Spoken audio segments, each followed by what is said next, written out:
Very good morning, dear students of BA first semester, that is BA first year. मैं Satpal Verma from department of English Government National College Sirsa. जैसा कि आपसे promise किया था, आज हम आपका second chapter are dams the temple of modern India पर ऑल इन क्वेश्चन लेकर हाजिर हैं। तो आपको पता ही है कि are dams the temple of modern India जैसा हम क्लास में पढ़ भी चुके हैं, बट कुछ स्टूडेंट्स जो प्रेजेंट नहीं थे, जिनको नहीं पता था, इसको हम समरी के माध्यम से आज पढ़ रहे हैं।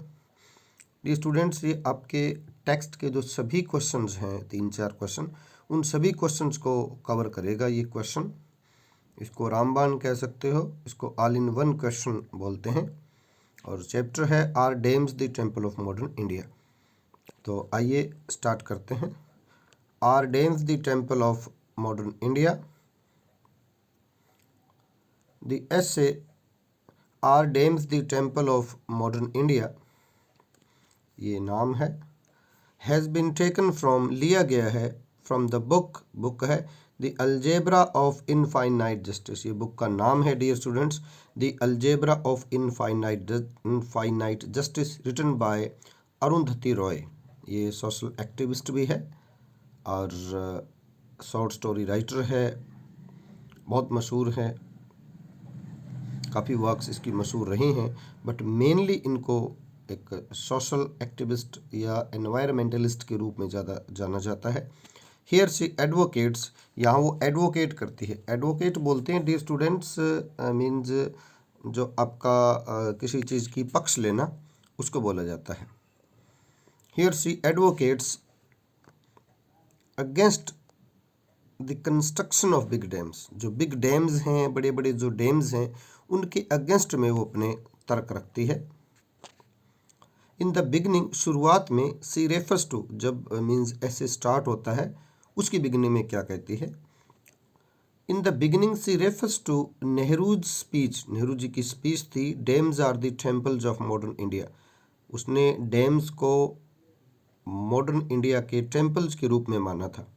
हिज ब्लाइंड फॉलोवर्स, हिज का मतलब यहाँ जवाहरलाल नेहरू के जो फॉलोवर्स थे, थ्रू देमसेल्व्स, अपने आप को झोंक दिया, इन डैम बिल्डिंग, अपने आप को डैम बिल्डिंग के काम में वो झोंक देते हैं। सो मैनी डैम्स, ये डैम्स का एस दे रख, एपोस्ट्रोफी है ना, ये एपोस्ट्रोफी नहीं आएगा। सो मैनी डैम्स वर कंस्ट्रक्टेड, कंस्ट्रक्ट का मतलब निर्माण किए गए, कई डैम बनाए गए। But big dams destroyed the traditional irrigation system. Traditional बोलते हैं डी स्टूडेंट्स, आपका सिंचाई का जो साधन होता है उसको बोलते हैं। ट्रेडिशनल इरिगेशन सिस्टम को डिस्ट्रॉय कर दिया। टू कंपनसेट, कंपनसेट होता है क्षतिपूर्ति करना, जो नुकसान हो गया उसकी पूर्ति करना, एक प्रकार से मुआवजा टाइप जो आजकल चलता है। तो जो नुकसान हुआ उसकी क्षतिपूर्ति करने के लिए the government built more dam, सरकार ने और ज़्यादा डैम बना दिए। एज ए रिजल्ट, इसका परिणाम ये हुआ कि India is the world's third largest dam builder. India दुनिया का तीसरा सबसे बड़ा डैम बिल्डर है। जो दुनिया में सबसे ज़्यादा जहाँ डैम बनते हैं, उन कंट्री में नंबर 3 पर आता है। Dam building was equated with nation building, और डैम बिल्डिंग की तुलना की जाने लगी, उसकी बराबरी की जाने लगी नेशन बिल्डिंग के साथ। एवरीबॉडी लव्ड देम, हर कोई उनसे प्यार करने लगा। Everybody loved them. People were impressed by them, लोग उनसे प्रभावित भी बहुत हुए। It moved man to poetry, इसने लोगों को पोइट्री की तरफ धकेल दिया। मीन्स कि लोग इतने प्रभावित हुए कि लोगों ने पोइट्री लिखनी शुरू कर दी। जिस तरह अन्ना हजारे के टाइम करप्शन के खिलाफ जो देशव्यापी आंदोलन चला, उसमें लोगों ने अपने बच्चा का नाम भी अन्ना रख दिया था, ऐसा हुआ था। तो इसको बोलते हैं कि people were impressed by them, everybody loved them and it moved man to poetry, लोगों ने कविताएं लिखनी शुरू कर दी। फिर आगे आता है, अब इस पैरे में बात करते हैं डेंजर्स की, कि इसके खतरे क्या क्या हैं, क्योंकि मेनली तो डेंजर्स पर बोलती है अरुंधति रॉय। तो डेंजर क्या है, there are big dams associated होता है संबंधित with the building of big dams, बड़े बड़े डैम बनाने के खतरे क्या हैं। द रिजर्वोयर्स बोलते हैं टैंक को, यहाँ वैसे होद होती है ना अपने गाँव में, पहले बनाया करते थे, आजकल तो ये सीधी टंकी रखने लग गए लोग, तो उसको बोलते थे। यहाँ टैंक, देयर रिजर्वोयर्स डिस्प्लेस, ये डिस्प्लेस वर्ड जो है, एक मिनट, ये अंडरलाइन कर रहा हूँ, ये इकट्ठा है। डिस्प्लेस मतलब हटा देना, उनको अप्रूट कर देना, जड़ से उखाड़ देना, उजाड़ देना। तो displace many people and make them homeless, उनको बेघर कर दिया। नेचुरल है, कहीं डैम बनेगा, सरकार कह दे भाई 3000 किलोमीटर में डैम बनाएंगे भाई, 300 किलोमीटर, 3 किलोमीटर। अब साउथ आपका नॉर्थ ईस्ट में तो हज़ारों किलोमीटर में बनाने पड़ेंगे डैम, बड़े बड़े डैम्स बनते हैं।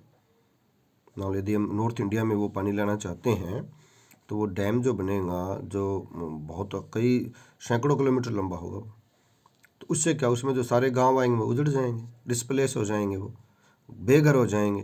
चाहे मुआवजा मिले, बट वो आबो हवा, अपनी मिट्टी कैसे मिलेगी, ऐसी जगह मिले ना मिले। तो दे destroy the traditional irrigation system, उन्होंने जो परंपरागत इरिगेशन सिस्टम था ना, उसको डिस्ट्रॉय करते हैं, ये उसका नुकसान है। नंबर 1 डिस्प्लेस करते हैं, नंबर 2 बेघर करते हैं, number 3 they destroy the traditional irrigation system, परंपरागत जो सिंचाई का साधन था ना, नहर से पानी आ गया भाई सीधा, वो खत्म हो गया। दे फेवर द रिच, अमीर लोगों की वो फेवर करते हैं। They are the method of taking water, taking होता है लेना, वो एक ऐसा मेथड है जिसके द्वारा लिया जाता है water, land and irrigation from the poor, गरीब लोगों से इरिगेशन, सिंचाई का साधन ले लिया, सिंचाई ले ली, जमीन ले ली, पानी ले लिया, and giving it to the rich, और अमीर लोगों को दे दिया। तो ऐसा तरीका है वो, तो ये भी इसका नेगेटिव पॉइंट है। दस इस तरह दे आर अनडेमोक्रेटिक, जब बहुमत का साथ नहीं हो रहा, गरीबों के साथ अन्याय हो रहा है, तो डेमोक्रेटिक नहीं है, गैर प्रजातांत्रिक है। मोर ओवर, इसके अतिरिक्त they are not eco friendly, eco friendly बोलते हैं डियर स्टूडेंट्स, एक मिनट मैं ये चला देता हूँ। इको फ्रेंडली बोलते हैं पर्यावरण का मित्र नहीं है, पर्यावरण के अनुकूल नहीं है, पर्यावरण का पक्ष नहीं लेता है, पर्यावरण का पक्षधर नहीं है, ठीक है ना। ये पर्यावरण के, एक मिनट ये आपकी ऑन कर देते हैं, यस। तो इको फ्रेंडली उसको बोलते हैं, जिस तरह आजकल पॉलीथीन आते हैं, इको फ्रेंडली आते हैं। कोई भी चीज़ होती है, एनवायरनमेंट को पहले ध्यान में रखा जाता है, तो एनवायरनमेंट का नुकसान करते हैं। दे कोज फ्लड्स, फ्लड आएंगे, वाटर लॉगिंग, पानी जमा हो जाएगा, और फिर क्या होगा, डिजीज़ फैलेगी, डेंगू हो गया, चिकनगुनिया हो गया, मलेरिया हो गया, डिजीज़ फैलेंगी। दे आल्सो कोज अर्थक्वेक, और ऐसा भी माना जाता है कि डैम्स के कारण अर्थक्वेक्स आते हैं, भूकंप आते हैं। The author disagrees with the people, और ऑथर उन लोगों से डिसएग्री हो जाता है, असहमत होता है, who call them monuments of modern India, जो कोई कहते हैं ना कि ये तो स्मारक हैं भाई, मॉडर्न इंडिया के स्मारक हैं। मॉन्यूमेंट्स किसको बोलते हैं, स्मारक, मैं लिख देता हूँ, स्मारक मॉडर्न इंडिया के स्मारक हैं, हमारी आधुनिक सभ्यता के, मॉडर्न सिविलाइजेशन के। ऐसा कहता कुछ नहीं है भाई, मॉन्यूमेंट्स आर परमानेंट, स्मारक जो होते हैं वो तो परमानेंट होते हैं। But big dams have a limited life time, big dams का तो कोई लाइफ टाइम ही नहीं है, जब पानी जमा हो गया वहाँ सैलिनिटी बढ़ गई, लवणता बढ़ गई, सारा मिट्टी से वो भर गया, ख़त्म। और मॉन्यूमेंट्स तो सालों साल, सदियाँ रहती हैं, तब तक कायम रहते हैं। Now it has become clear, अब ये स्पष्ट हो चुका है, that they do more harm then good, कि वो नुकसान ज़्यादा करते हैं और फ़ायदा कम करते हैं।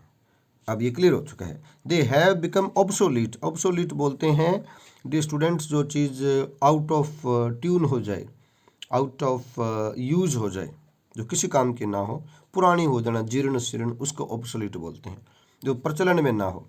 सो इसलिए the developed countries are discarding them, discard का मतलब होता है त्याग रहे हैं, उनको छोड़ रहे हैं।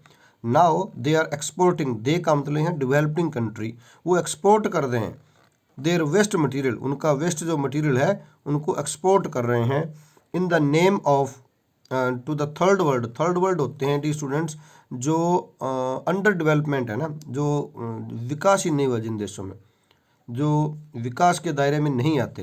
देखो, एक तो डेवलप्ड होता है, एक डेवलपिंग होता है, एक अंडर डेवलपमेंट होता है। ये थर्ड वर्ल्ड जो है वो होता है अंडर डेवलपमेंट, डेवलपिंग होता है सेकंड वर्ल्ड, और फर्स्ट वर्ल्ड बोलते हैं डेवलप्ड कंट्री को। तो जो डेवलप्ड कंट्री हैं लाइक अमेरिका है, वो क्या है, गरीब देशों को डेवलपमेंट एड के नाम पर कि आपको सहायता में मदद दे रहे हैं भाई, हम हेल्प कर रहे हैं तुम्हारी, इसके नाम पर अपना जो बेकार मटेरियल है, चाहे कोई एयरक्राफ्ट है, चाहे कोई पेस्टिसाइड है, या कोई आईटी का कोई चीज़ है, कोई वेपन्स हैं, वो दे देते हैं। लो भी हेल्प कर रहे हैं, पैसे के पैसे ले रहे हैं, मदद की मदद कर रहे हैं। तो ऐसा हो रहा है। दस इस तरह द ऑथर क्रिटिसाइजेज, ऑथर जो है वो आलोचना करता है, सेटराइज व्यंग करता है, the concept of dam building, dam building के कंसेप्ट की आलोचना करती है, डैम बिल्डिंग डैम बनाने की धारणा की आलोचना करते हैं। In the beginning of the ऐसे, शुरुआत में सी डाउट्स नेहरू स्टेटमेंट, उसे नेहरू की स्टेटमेंट कि dam are the temple of modern India, इस पर शक होता है। The enthusiasm of his followers makes her suspicious, और जो उसके फॉलोअर्स हैं उतने ज़ोर शोर से जुटते हैं कि उसे शक हो जाता है, वो शक्की हो जाती है।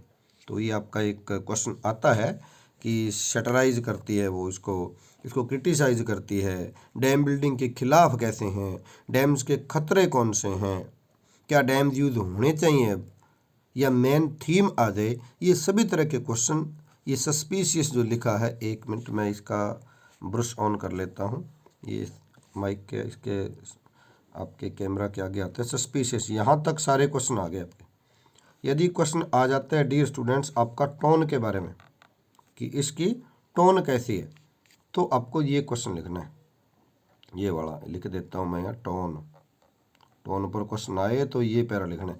मीन्स इसके बाद डेवलपमेंट ऐड है ना, इसके बाद आपने सीधा इसको लिखना है, कीप इन माइंड, ठीक है ना। अब मैं ब्रश हटा रहा हूँ, यस। दस वी सी, इस तरह हम देखते हैं दैट द ऑथर क्रिटिसाइजेज, आलोचना करता है, सेटराइज व्यंग्य करता है, the concept of dam building, ये सेम ही लाइन ऊपर वाली, सी इज अगेंस्ट डैम बिल्डिंग, वो डैम बिल्डिंग के अगेंस्ट है। सी wants that big big big dam should not be built in future, कि भविष्य में बड़े बड़े डैम्स नहीं बनाने चाहिए, क्यों लोगों को बेघर कर रहे हो। इन द एंड, आखिर में, she is very sad and pessimistic, वो पेसिमिस्टिक बोलते हैं निराशावादी को, और सैड होता है डियर स्टूडेंट्स उदास, तो आखिर में उदास होती है वो, निराशावादी, निराशा की भावना उसमें फैली हुई है, उसे कोई उम्मीद की किरण नजर नहीं आती। दस इस तरह द ऐसे ends on A sad and alarming note, इसलिए यह ऐसे उदासी और चेतावनी भरे नोट पर, चेतावनी भरे एक संकेत पर, चेतावनी भरे मोड पर समाप्त हो जाता है। इस तरह डियर स्टूडेंट्स ये आपका ऑल इन वन क्वेश्चन है, आप इसे लर्न करें। किसी तरह की आपको दिक्कत आती है तो यू कैन आस्क मी, आप मुझसे पूछ सकते हैं, आप यूट्यूब चैनल के थ्रू पूछ सकते हैं कमेंट्स करके, और आप व्हाट्सएप पर पूछ सकते हैं। वैसे सभी क्वेश्चन को कवर करेगा, बहुत इजी है, हमें जहाँ से भी इजी लाइंस लगी वहाँ से हमने उठाई, इसमें हमें कोई गुरेज नहीं है, कोई चीज़ की शर्म नहीं है कि सर आपने तो वहाँ से उठा रखा, जहाँ से हमारे स्टूडेंट्स के लिए अच्छा क्वेश्चन मिलेगा वहाँ से उठाएंगे जो लाइंस मिलेंगी, ताकि आपका फ़ायदा हो। आपका फ़ायदा तभी है, इसको समझें और लिख लें। किसी तरह का डाउट हो तो आप मुझसे पूछ सकते हैं डियर स्टूडेंट्स, और आप चैनल को सब्सक्राइब जरूर करें, लाइक करें, ताकि आपको नई नई वीडियोस जो आगे क्वेश्चन हैं, हमारी ग्रामर को डिस्कस करेंगे हम, तो धीरे धीरे वो आपको मिलते रहें। तो आप किसी भी ग्रुप से संबंधित हैं, आप किसी कॉलेज से हैं, गोरीवाला से हैं, गवर्नमेंट नेशनल कॉलेज सिरसा से हैं, आप चैनल सब्सक्राइब करें और इसका फ़ायदा उठाएं। Thank you, all the best. Let me save it.